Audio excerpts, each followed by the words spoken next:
ole masalama khan mai chetan mi pa in min tu tak takem mi lo hmangai tak takem ti hriat na kha ti hriat dang kha kan sei to tun tuma ve thung ro chuan mi patan mai chia mi lo hmangai tak takem kan kawppui mai chia kan kawppui nula khan min du tak takem mi lo hmangai tak takem ti hriat thei dang kha karon sei ve le thung do na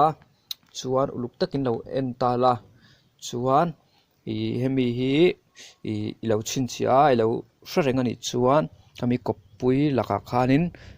kawppui mai chia khain hmangai tak tak chenge tak tak lo che kami hriat theina konga khanin kong tam takin na tran pui don che ni ti ka thiam du che ni chuan ka video te thai lo ti ni chuan ilo like anga comments te lo nu chia ve ngei do ni ole mai chia te hian mi pa hmangai em te hi ka hmangai che ti nan soi ve fo thina ka hmangai che ti soi trong kam hi mai se tan chuan hmangai tak tak lo te ne na chuan soi hi thil har sa em me nia ma se an hmangai tak tak te ne na chuan khovelami zong zong pon rema se poin te reng lo ani chuwang chuan henga tang te po hian min hmangai tak tak lo hi a hriat ve the ni kawppui Bialnu kha achezia tang khan hmangai lo che kha inge hre thei ve pokang ti kha lo hre le ta la chuan Bialnu chuan hmangai tak tak che ni chuan a chung te le thian te mu ve turin a du thin chenga mi hma za pui loin a bial pai ni thu le in hmangai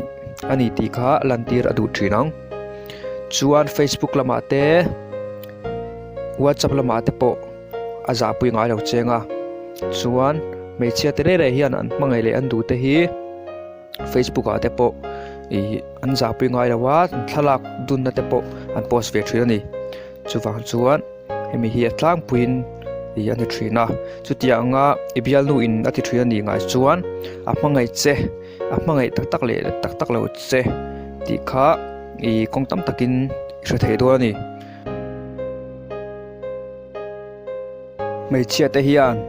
an bialpa an hmangai tak tak te chu the to pin an ngai poimwa ti sak thei vak nei lo ma se a thu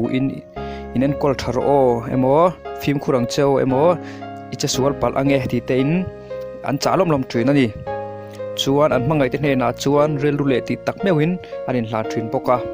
chuan an tongkam an hman dan te po an hmangai tak tak te bula chuan an tongkam hman te po atang ve thin ani chuwang chuan henga tang te po hian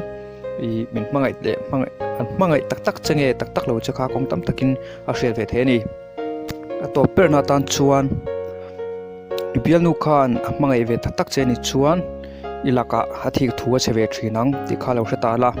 mai che hi atlang puin mi pa ai ma hian an thik tu hi a chama zoka chu lo dawa po an puai vak thina ni chuan nula dang ne na in lo khosa thin alo mu che a athik thu nge athik thu chami alawa athik ngai me lo che ni chuan hmangai tak tak lo che ni ti hre theyang amaro chu alo thik fo thin che a ilaka thik ru pe che thri ni chuan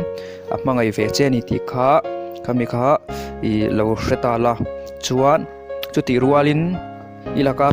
athik thu pek che rol khanin aring tok che in zalen takom tir che adu bok to na atu pok to ni ti kha lo hreta la zalen taka thiani koma phal sak pokang chuan aring tok em thawang che ti kha lo hre le ta la chuwang chuan mai chia te hian an mi pa hmangai em te chu an ring toka chuan anin pha hiama an thunu aya anom thiam bok thri ani ti kha lo hre le ta la ole ka ti zong khani le phot se ka channel te lo la subscribe lo ni chuan mi lo subscribe sak ve ta la chuan le pe ka video tak tak te karon upload chhole zel tura ngai la engponi se ka video am lo clear sak thin tu te zong te in zawai chunga lom thu kan soi duwa chuan in ngai dan te comments lama te lo mi che ve ngei do nia